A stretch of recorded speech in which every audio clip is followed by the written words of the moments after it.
नमस्कार दोस्तों, स्वागत है आपका डीप पास्ट टाइम चैनल। आज हम बात करेंगे बहुत पहले प्राचीन भारत में बहुत सारे राज्य हुआ करते थे।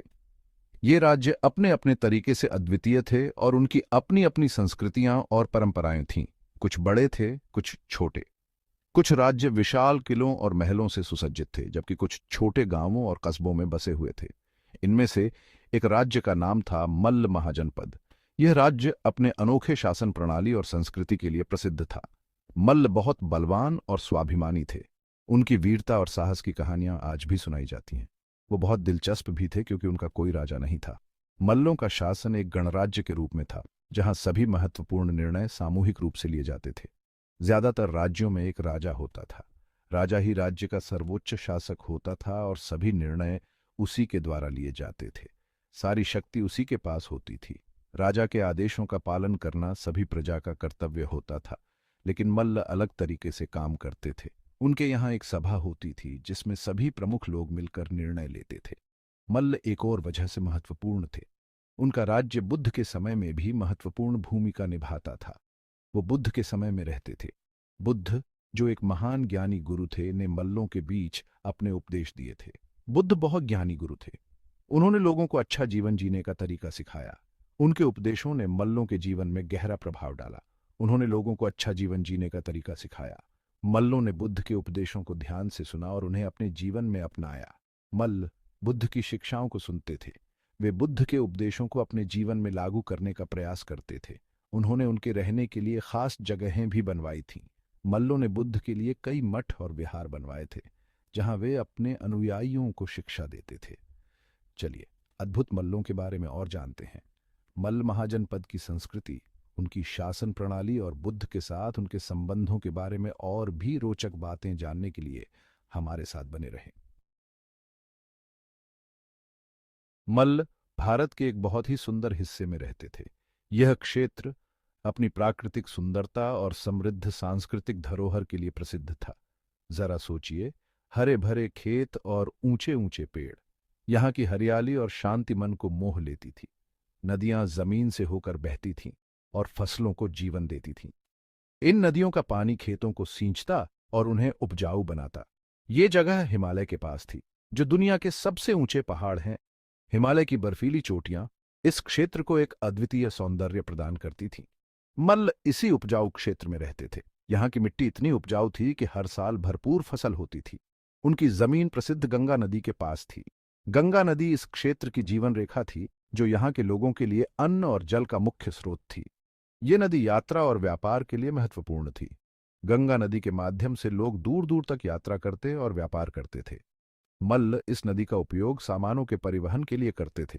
नावों पर सामान लादकर वे इसे अन्य स्थानों तक पहुंचाते थे।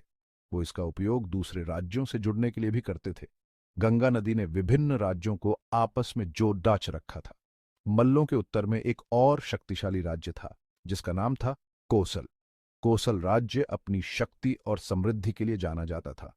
दक्षिण और पूर्व में वज्जी गणराज्य था, जो एक और राजा विहीन राज्य था। वज्जी गणराज्य अपनी स्वतंत्रता और लोकतांत्रिक प्रणाली के लिए प्रसिद्ध था। इस क्षेत्र के लोग मिलजुल कर रहते थे और एक दूसरे की मदद करते थे। यहाँ की विविधता और एकता एक मिसाल थी। यहाँ के लोग विभिन्न त्योहारों और उत्सवों को धूमधाम से मनाते थे। इन उत्सवों में सभी लोग मिलकर भाग लेते और खुशियां मनाते। इस क्षेत्र में कई प्राचीन मंदिर और ऐतिहासिक धरोहरें भी थीं, जो यहाँ की समृद्ध सांस्कृतिक विरासत को दर्शाती थीं। यहाँ के लोग पारंपरिक शिल्प और कला में भी निपुण थे। उनकी कला और शिल्पकला दूर दूर तक प्रसिद्ध थी। बच्चे खेतों में खेलते और अपनी मासूमियत से इस क्षेत्र को और भी जीवंत बनाते थे। यहाँ की जीवन शैली सरल और सुखद थी। शाम के समय जब सूरज ढलता तो पूरा क्षेत्र एक सुनहरी आभा में नहा जाता। यह दृश्य मन को शांति और सुकून प्रदान करता था। प्राचीन भारत के ज्यादातर राज्यों पर राजाओं का शासन था, लेकिन मल्ल अलग थे। मल्ल गणराज्य का इतिहास बहुत ही रोचक और अद्वितीय है। यह एक ऐसा समय था जब ज्यादातर समाजों में राजा या महाराजा का शासन होता था, लेकिन मल्लों ने एक अलग रास्ता चुना। उनके पास खुद पर शासन करने का एक खास तरीका था। यह तरीका न केवल अनोखा था, बल्कि यह उनके समाज की सोच और संस्कृति को भी दर्शाता था। इसे गणराज्य कहा जाता था।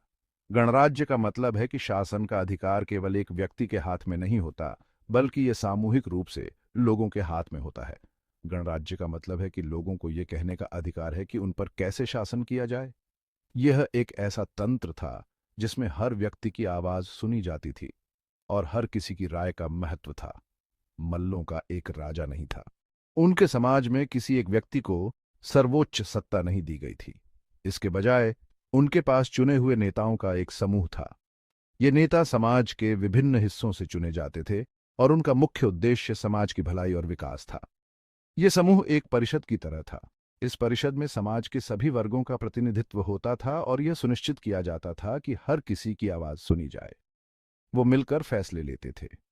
यह सामूहिक निर्णय लेने की प्रक्रिया मल्ल गणराज्य की सबसे बड़ी ताकत थी। हर किसी की आवाज सुनी जाती थी। यह सुनिश्चित किया जाता था कि कोई भी व्यक्ति या समूह अपनी राय व्यक्त कर सके और उसे सुना जाए। ये चीज मल्लों को अनोखा बनाती थी। उनके इस अनोखे शासन तंत्र ने उन्हें अन्य समाजों से अलग और विशेष बना दिया। उन्होंने दुनिया को दिखाया कि एक राज्य पर शासन करने के और भी तरीके हो सकते हैं। मल्ल गणराज्य ने यह साबित किया कि सामूहिक निर्णय लेने की प्रक्रिया भी सफल हो सकती है।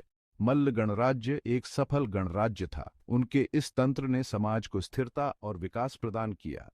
ये कई वर्षों तक चला।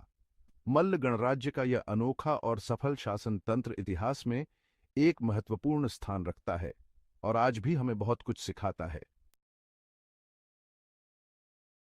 मलाओं के नेताओं को राजा कहा जाता था, लेकिन ये राजा दूसरे स्टेट्सों के किंगों जैसे नहीं थे। उन्हें अपनी पदवी विरासत में नहीं मिली थी। उन्हें चुना जाता था। मल्ल इलेक्शंस कराते थे। वो सबसे बुद्धिमान और सबसे योग्य लोगों को अपना नेता चुनते थे। इन चुने हुए किंगों को मिलकर काम करना पड़ता था। उन्हें लोगों की जरूरतों को सुनना पड़ता था। मल्ल निष्पक्षता और न्याय में विश्वास करते थे। इसी ने उनके गणराज्य को मजबूत और समृद्ध बनाया। लोग सम्मानित और मूल्यवान महसूस करते थे।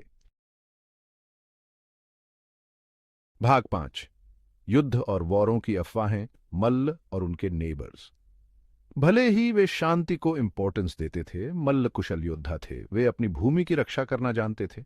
कभी कभी उनके अपने पड़ोसियों के साथ संघर्ष होते थे। ऐसा ही एक पड़ोसी था कौशल का स्टेट्स। मल्ल और कौशल भूमि और संसाधनों को लेकर फौट। ये लड़ाइयां भयंकर थीं, लेकिन अंत में कोई भी राज्य दूसरे को पूरी तरह से एवरिया नहीं सका। मल्लाओं का वज्र गणराज्य के साथ भी संपर्क था। कभी वे मित्र होते थे तो कभी टवर्ड्स द्वंद्वी। भाग 6। बुद्ध और मल्ल एक खास रिलेशनशिप। मल्ल भारत के इतिहास के एक बहुत ही खास समय में रहते थे। यह बुद्ध का समय था। बुद्ध ने पूरे भारत की यात्रा की और लोगों को जीवन जीने का एक नया तरीका सिखाया। उन्होंने दया, करुणा और समझ के बारे में सिखाया। बुद्ध की शिक्षाओं का मालाओं पर गहरा इम्पैक्ट पड़ा। बहुत से मल्ल बौद्ध धर्म के अनुयायी बन गए। उन्होंने बुद्ध और उनके अनुयायियों के लिए मठ बनवाए। उन्होंने भिक्षुओं को भोजन और आश्रय दिया। बुद्ध स्वयं कई बार मल्ल गणराज्य आए थे। उन्होंने वहां रिलीजन उपदेश भी दिए थे। भाग 7। फील्ड्सी, व्यापार और चीजें बनाना। मल्ल कैसे रहते थे? मल्ल कुशल किसान थे। उनकी भूमि उपजाऊ थी और प्रचुर मात्रा में फसलें पैदा करती थीं। वे चावल, गेहूं और अन्य अनाज उगाते थे। वे फल और सब्जियां भी उगाते थे। मल्ल ट्रेडी भी थे। वे गंगा नदी का उपयोग करके अपना माल भारत के अन्य पार्टों में पहुंचाते थे। वे अन्य स्टेट्सों के साथ व्यापार करते थे। अपनी कृषि उपज के बदले मसाले, कपड़ा और अन्य मूल्यवान वस्तुएं प्राप्त करते थे। मल्ल कुशल कारीगर भी थे। वे अपने धातु के काम, मिट्टी के बर्तनों और बुनाई के लिए जाने जाते थे। वे सुंदर वस्तुएं बनाते थे जो पूरे क्षेत्र में बेशकीमती मानी जाती थीं। भाग 8। मल्ल और अन्य जीवन के अलग अलग तरीके। मल्ल प्राचीन भारत के कई महाजनपदों में से एक थे। प्रत्येक महाजनपद की अपनी अनूठी संस्कृति और जीवन शैली थी। कुछ, जैसे मल्ल और वज्जी, गणराज्य थे। अन्य पर किंगों का शासन था। अपने मतभेदों के बावजूद ये महाजनपद व्यापार, संस्कृति और धर्म के माध्यम से जुड़े हुए थे। वे विचारों और बिलीवों को साझा करते थे। उन्होंने एक दूसरे से लड़ना। इस विविधता ने प्राचीन भारत को एक जीवंत और गतिशील स्थान बना दिया। भाग 9। मालाओं का पतन, एक नई शक्ति का उदय। सभी महान स्टेट्सों की तरह मल्ल गणराज्य का एंडतः पतन हो गया। भारत में एक नई शक्ति का उदय हो रहा था, मगध साम स्टेट्स। मगध एक पावरशाली सेना वाला एक पावरशाली राज्य था। इसने अपने पड़ोसियों को जीतना शुरू कर दिया, अपने क्षेत्र का विस्तार किया। मल्लाओं ने मगध साम्राज्य के खिलाफ बहादुरी से लड़ाई लड़ी, लेकिन वे एंडतः हार गए। मल्ल गणराज्य को बढ़ते हुए मगध साम्राज्य में मिला लिया गया। इसने मल्लाओं के लिए एक युग का अंत कर दिया। भाग 10। मल्लाओं को याद रखना। हम क्या सीख सकते हैं? भले ही मल्ल गणराज्य चला गया हो, लेकिन उसकी विरासत जीवित है। मल्ल हमें लोकतंत्र और नागरिक पाटीदारी के इंपॉर्टेंस के बारे में सिखाते हैं। वे हमें दिखाते हैं कि समाज को नियंत्रित करने के अलग अलग तरीके हैं। मल्ल हमें शांति, सहिष्णुता और दूसरों के प्रति सम्मान के इंपॉर्टेंस की भी याद दिलाते हैं। वे एक उल्लेखनीय लोग थे जिन्होंने इतिहास पर अपनी मार्क छोड़ी।